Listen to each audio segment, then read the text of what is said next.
so weight management, inflammation, and my personal favorite is cognitive function. That's what actually got me into this in the very beginning. So I'm actually going to lead with that. All right, so I'm passionate about that because I've had a grandfather with Alzheimer's who died at like age 86. I had a grandmother who died with dementia. Both of them were, man, it was really hard to take care of the two of them. And I've also had my own trouble with cognitive function. ADD growing up is what I was diagnosed with. I was never medicated on it or for it. I didn't figure out what really was causing or contributing to my ADD until 2 years ago. And actually, no, 3 years ago now. So January of 2017, I did my first elimination diet. Wow. And I was super religious about it. And I didn't even know what I was going for other than optimal health. It wasn't longevity. I had never heard that word before in my life. Her age, that's not surprising. Yeah, so I was 29 at the time. Okay, I'd been 29 or 30 for 6 months. And the new year started, and I wanted to break my 30-day elimination diet on the Super Bowl. I just wanted to go crazy and throw all those things right back in, and that's exactly what I did. So I eliminated a number of things. I eliminated sugar, alcohol. I eliminated all kinds of grains, even pseudo grains like quinoa. I eliminated those. I eliminated any like non-organic grass-fed animals. I only ate specifically like wild caught fish and like grass-fed, grass-finished steak and pork and stuff. I ate no soy whatsoever. And I'll tell you why these things later. And I also took out legumes. I really didn't eat legumes in the first place, but baked beans, like at Mexican restaurants. Yeah, refried beans or anything, Yeah, I eliminated those. Oh, peanut butter. Peanut butter, man, that's like my favorite. And like after I've had a couple of drinks and I don't want to make anything, I just go in there with some peanut butter and a spoon. Ritz crackers and Yeah. And I realized that I had digestive problems. You realized when you went off everything, or when? Exactly. Oh, okay. When I did that for 2 weeks straight, I had no constipation. I know this isn't dinner talk, but we're all adults here, right? I learned that I had been, and dairy. Dairy is another thing that I totally eliminated. That, wow, I poop like a normal person. It took me like no time, in and out. I'm like super regular. First thing in the morning, I get the coffee, and it happened. It's amazing. And then I read this book. It's called Brain Maker by this doctor who his dad had Alzheimer's disease, and he's a neurosurgeon. So his dad was also a neurosurgeon, and so he was really, really passionate, obviously, about not getting it himself because he knew that he had the genes.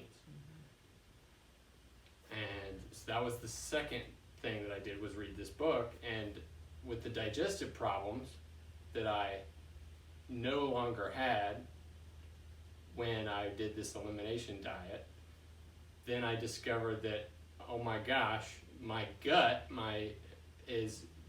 contributes to my brain. And it's like, if this is messed up, then this is going to be messed up. So if we're going to concentrate on one thing, should it be this or should it be this? So this is why I'm so passionate about cognitive function, but also nutrition. So do you care if we interrupt you? Does that mess you up, or you? I actually don't.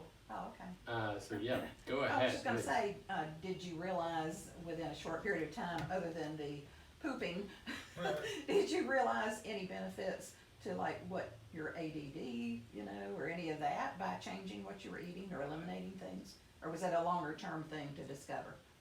That was a longer term thing Okay. to discover. Yes. Okay. Great question there. It did not happen. I didn't realize how sharp I was. Yeah. Maybe other people knew better than me. Yeah. But yeah, it's a great question. All right. Yes. This morning on Fox and Friends, they had Dr. Oz on there.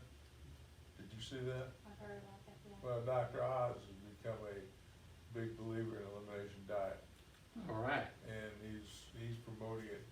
And some of the stuff you told me about eating within an 8-hour period, and he says the breakfast is not the best meal of the day, that you shouldn't eat for at least 3 hours after you wake up in the morning, and then you should eat, within this given period of time, and not eat anything, I forgot what he said, after 6 o'clock or 7 o'clock at night, until you wake up, and then he says, if you get used to that, you're not hungry. Your mind takes over, you're not hungry. And so Yes. he's, Excellent segue there. All right. When we're hungry, what happens? We binge eat. We binge eat. Yeah, or eat bad things. What do you hear anything ever? You're hungry. My stomach makes so much noises. Your stomach growls. Okay. Is anybody else's stomach growl? Mm-hmm. Okay. All right. Mhm. Stomach growls. All right. So all of us are stomach growls. Except for that, I found out I wasn't really hungry. It was by friends, so that other things, but You remember? yeah. Oh no, I mean this is my own personal experience. When Look the at mostly poop your factory goes to work. Yeah. All right. So when Start clocking in. when your stomach growls, it's not actually your stomach. Oh. It's actually your small intestine, and it's called the migrating motor complex. It happens after about 5 hours without eating. Then this little maid comes through in a hurricane and cleans you out. All right, that needs to happen every day. All right, so I'm on that schedule. I'm good with this. if you feed yourself right when that starts up, it's gonna stop it because there's no use in it doing that. So the little maid just goes back in the kitchen, no longer clean, or back downstairs, or back out to the barn, or back home, wherever. All right. So that actually needs to occur. That's a very regular thing. Let that happen every day, and it doesn't take, or you'll feel it for a few minutes, but I think it takes like 3 hours for that to finish. Hmm. Okay. All right.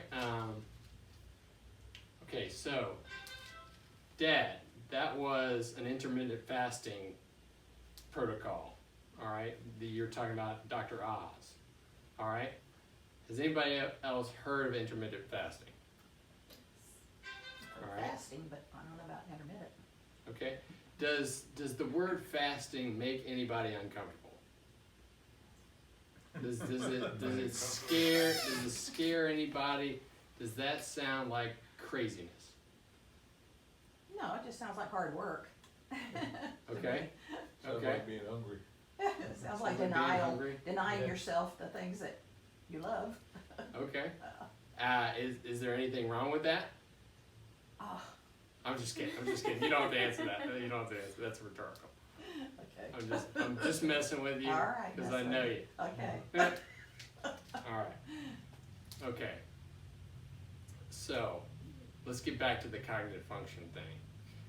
Alright, so there are these proteins. Your brain, when it is inflamed, it has a protective function, a protective mechanism, where it builds structures to protect the nerves and just to make sure that we keep all of the normal bodily functions active. We can still operate the heart. Maybe not well, but we can still get the signaling out. Okay, and these protein structures, I want you to imagine, I'm going to give you a little visual. If you want, you can close your eyes. Imagine a football player.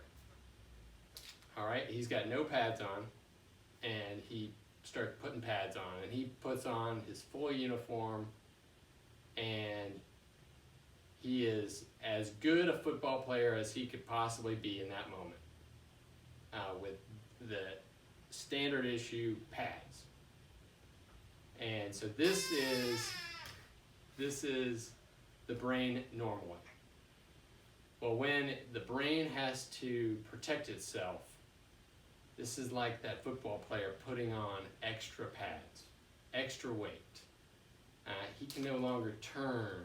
He can't run as fast. He can't react as fast.